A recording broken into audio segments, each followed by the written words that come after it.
Guys, apakah kalian udah siap?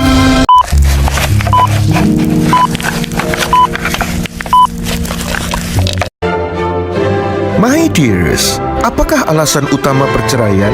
Sebuah perselingkuhan. Banyak orang mengira bahwa pria akan berselingkuh dengan wanita yang lebih cantik.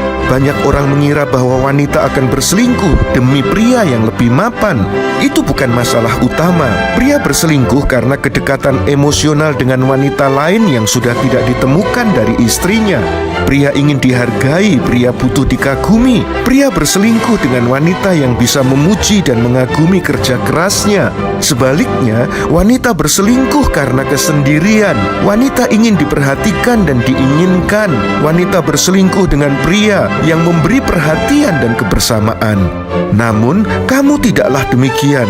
Aku membenci perceraian. Aku ingin pernikahanmu utuh dan bahagia. Sebab itu, jadilah suami yang cakap, jadilah istri yang bijak. Aku mengasihimu, Jesus Christ.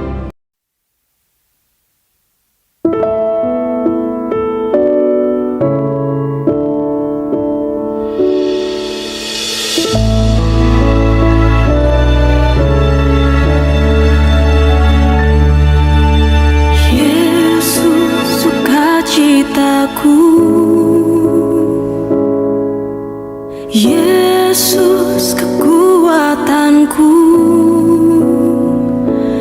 penolong dalam kesesakan, Kau sangat terbukti. Hatiku bersuka memuji nama-Mu, jiwaku bermegah. Ku angkat tanganku, apapun yang terjadi dalam keadaanku.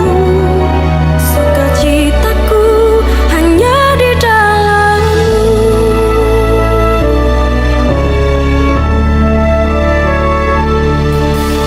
Yesus sukacitaku, Yesus kekuatanku, penolong dalam kesesakan, Kau sangat terbukti.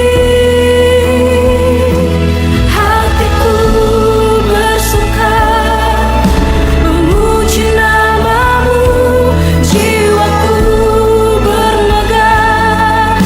Ku angkat tanganku, apapun yang terjadi dalam keadaanku. Sukacitaku hanya di dalam-Mu. Sukacitaku Tuhan tak ditentukan oleh keadaanku dan masalahku. Mari saudara kita berikan sukacita kita kepada Tuhan.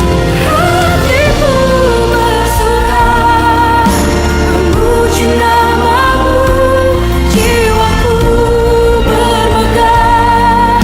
Ku angkat tanganku, apapun yang terjadi dalam keadaanku. Sukacitaku hanya di dalam-Mu. Memuji nama-Mu, jiwaku bermegah. Ku angkat tanganku, apapun yang terjadi dalam keadaanku. Sukacitaku hanya di dalam-Mu. Apapun yang terjadi dalam keadaanku, sukacitaku hanya di dalam-Mu.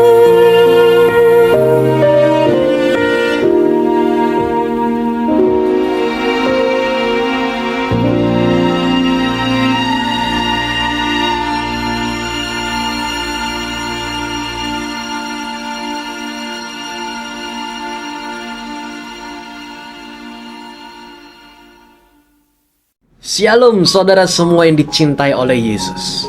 Saat ini COVID sedang meningkat, ya, ada banyak orang yang kena.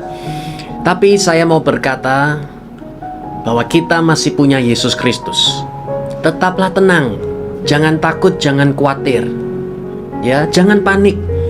Kalau ada yang kena, kuncinya adalah tetap hidup di dalam hadirat Tuhan. Maka daya tahan tubuh saudara itu akan mengalahkan semua virus, bakteri yang ada. Jangan jadi seperti orang yang tidak mengenal Tuhan, seperti orang dunia. Mereka takut, panik, khawatir, cemas. Ketahuilah bahwa satu helai rambut tidak akan diizinkan jatuh tanpa seizin daripada Tuhan Yesus. Saya berdoa, sebagaimana Anda berada di kota di mana Anda tinggal saat ini, di situ ada perlindungan Tuhan, penyertaan Tuhan, dan karunia Tuhan menyertai kita dengan luar biasa. Ya, saya percaya kesembuhan yang cepat, speed healing, itu terjadi dalam kehidupan saudara semua. Ada satu message yang ingin saya coba sampaikan pada momen ini adalah tentang kenapa Daud disebut sebagai orang yang dikenan hatinya oleh Tuhan. Apakah ada sesuatu yang beda dari Daud? Karena kita rindu menjadi seorang pria yang dikenan oleh Yahweh, seorang wanita yang dikenan oleh Yahweh. Adakah sesuatu yang spesial dari Daud sehingga dia bisa menjadi yang paling menonjol di antara yang lain sebagainya? Di zamannya pada saat itu ada Saul juga. Seperti dikatakan di dalam Kisah Rasul 13 ayat 22, setelah Saul disingkirkan, Elohim mengangkat Daud sebagai raja bagi mereka. Tentang Daud, Elohim menyatakan, "Aku telah menemukan Daud anak Isai, seorang yang berkenan di hatiku, yang melakukan segala kehendakku." Firman dengan tegas, jelas berkata, ini orang kukenan di hatiku, aku berkenan kepadanya. Ayatnya berkata kemudian, karena dia melakukan apa yang ku kehendaki. Nah itu saudara. Nah orang berkata seringkali kalau kita melakukan apa yang dikehendaki oleh Tuhan, maka kita dikenan oleh Tuhan Yesus, ya kan? Tapi apa kehendak Tuhan saat ini? Dari mana kita bisa tahu kehendak Tuhan? Ya dari Roh Kudus. Sudah lihat satu hal yang saya ingin coba sampaikan. Ada satu alasan kenapa Daud menjadi orang yang dikenan oleh Yahweh. Karena dia memiliki kerinduan yang begitu besar untuk membawa kembali tabut bait suci. Karena itu saja. Bukan karena apa dan lain sebagainya. Kenapa? Karena tabut bait suci saat itu berada di Kiryat Yearim. Saul meninggalkannya di sana. Dan selama 20 tahun tabut itu ditinggalkan di situ. Sampai dikatakan di sana orang Israel mengeluh kepada Yahweh. Kenapa bisa tabut yang begitu sangat berharga bagi kita itu ditinggalkan di Kiryat Yearim? Nah, yang bernama Daud itu punya desire yang begitu besar, yang berkata, aku mau mengembalikan. Sampai suatu saat dia masih belum mengetahui caranya, dan dia menyentuh, dan akhirnya terjadilah kecelakaan, dan akhirnya tabut bait suci dititipkan di rumah Obed-Edom. Ternyata di rumah Obed-Edom itu terjadilah berkat yang begitu luar biasa. Pada akhirnya tabut bait suci tersebut dibawa berada di Gunung Sion. Saudara lihat di sini apa yang saya coba sampaikan. Tabut bait suci itu adalah gambaran daripada Yesus Kristus. Ya, ketika saudara menjadi orang yang begitu besar kerinduannya untuk mengembalikan Yesus di dalam rumah tangga saudara, itulah kuncinya, seperti Daud. Karena seringkali saudara, kita melihat dalam bisnis kita, Yesusnya seakan-akan sudah tertinggal. Tapi saudara sadar bahwa bisnis ini butuh Yesus. Jadilah seperti Daud, yang dimana dia memiliki kerinduan yang begitu besar untuk mengembalikan Yesus menjadi center, pusatnya di sana. Saudara punya keluarga, jadilah seperti Daud yang memiliki kerinduan yang begitu besar mengembalikan Yesus ke tempatnya.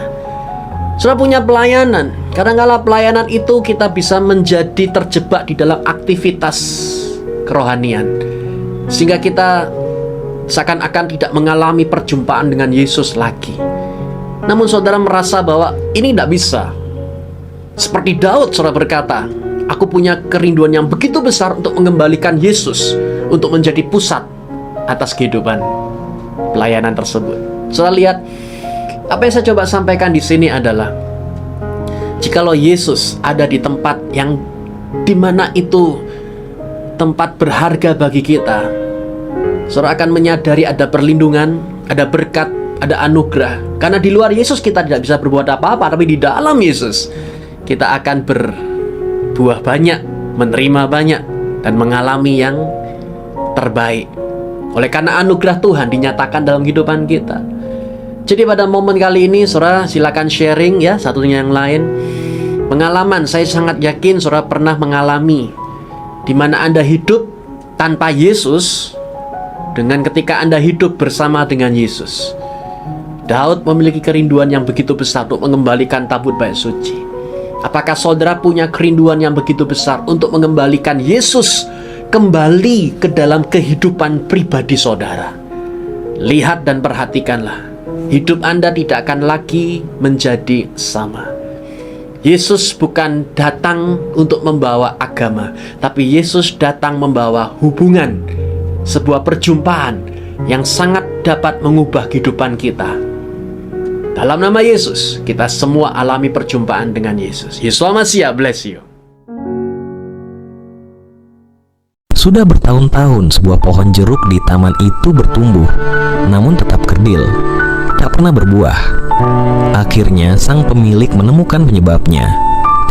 Ternyata sebuah pohon yang tinggi dan rimbun tumbuh di dekatnya menghalanginya menerima sinar matahari. Suatu hari pohon besar itu ditebang. Taman itu pun menjadi terang. Pohon jeruk itu pun bisa menerima sinar matahari. Kini pohon jeruk itu bertumbuh pesat. 2 tahun kemudian, ia berbuah lebat. Untuk bertumbuh dan berbuah, pohon jeruk memerlukan sinar matahari. Tanpanya, proses fotosintesis terganggu dan pohon menjadi tidak produktif. Orang Kristiani pun begitu. Supaya tumbuh dan berbuah, ia perlu ketaatan yang aktif terhadap firman Tuhan. Itulah sinar yang mendorong proses pertumbuhan. Seperti dalam firman Tuhan dalam Mazmur 1 ayat 1-3, berbahagialah orang yang tidak berjalan menurut nasihat orang fasik, yang tidak berdiri di jalan orang berdosa, dan yang tidak duduk dalam kumpulan pencemooh, tetapi yang kesukaannya ialah Taurat Tuhan, dan yang merenungkan Taurat itu siang dan malam. Ia seperti pohon yang ditanam di tepi aliran air, yang menghasilkan buahnya pada musimnya, dan yang tidak layu daunnya. Apa saja yang diperbuatnya berhasil. Bagaimana kita dapat memiliki ketaatan yang aktif? Sederhana, pilihlah untuk melakukan apa yang benar. Carol Ken dalam bukunya A New Kind of Normal memberi contoh. Saat putus asa melingkupiku, aku memilih tetap maju. Saat aku tak paham maksud Tuhan, aku memilih percaya. Saat aku tertekan oleh kekecewaan, aku memilih bersyukur. Saat rencana hidupku berantakan, aku memilih berserah. Saat aku ingin menghakimi orang, aku memilih mengampuni. Ketaatan dimulai dari sebuah pilihan untuk menerapkan prinsip firman saat menghadapi kesulitan. Itulah yang mendorong kita untuk berubah dan berbuah. Tuhan Yesus memberkati.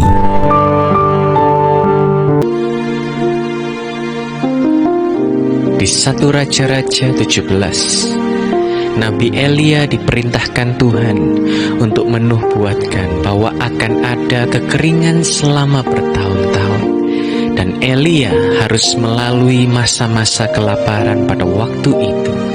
1 Raja-Raja 17 ayat yang ke-5-6. Lalu ia pergi dan melakukannya sesuai firman Yahweh.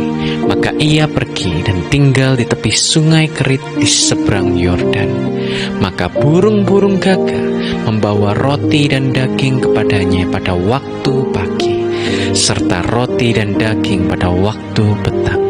Ia juga minum dari sungai itu. Tuhan tidak pernah kehabisan akal untuk menyediakan setiap kebutuhan kita. Bahkan bahkan burung gagak Tuhan dapat gunakan untuk mengantar makanan kepada Nabi Elia. Mari sama-sama kita berdoa. Tuhan Yesus Kristus, kami bersyukur atas pemeliharaan-Mu yang sempurna untuk setiap kami. Mungkin ada beberapa dari kami yang sedang mengalami kesulitan dalam keuangan, dalam kesehatan, ataupun di dalam pekerjaan. Tuhan, kami percaya selalu ada pertolongan, selalu ada jalan keluar, selalu ada mujizat yang terjadi bagi setiap kami. Kami tidak mau menjadi seperti orang-orang dunia yang memilih jalan pintas dan tidak punya pengharapan. Kami percaya Engkau tidak akan tinggal diam dalam setiap persoalan kami, karena Engkau adalah Bapa kami. Dan kami mau tutup hari ini hanya di dalam nama Tuhan Yesus Kristus. Amin. Amin. Selamat beristirahat saudara. Good night and rest in Jesus' love.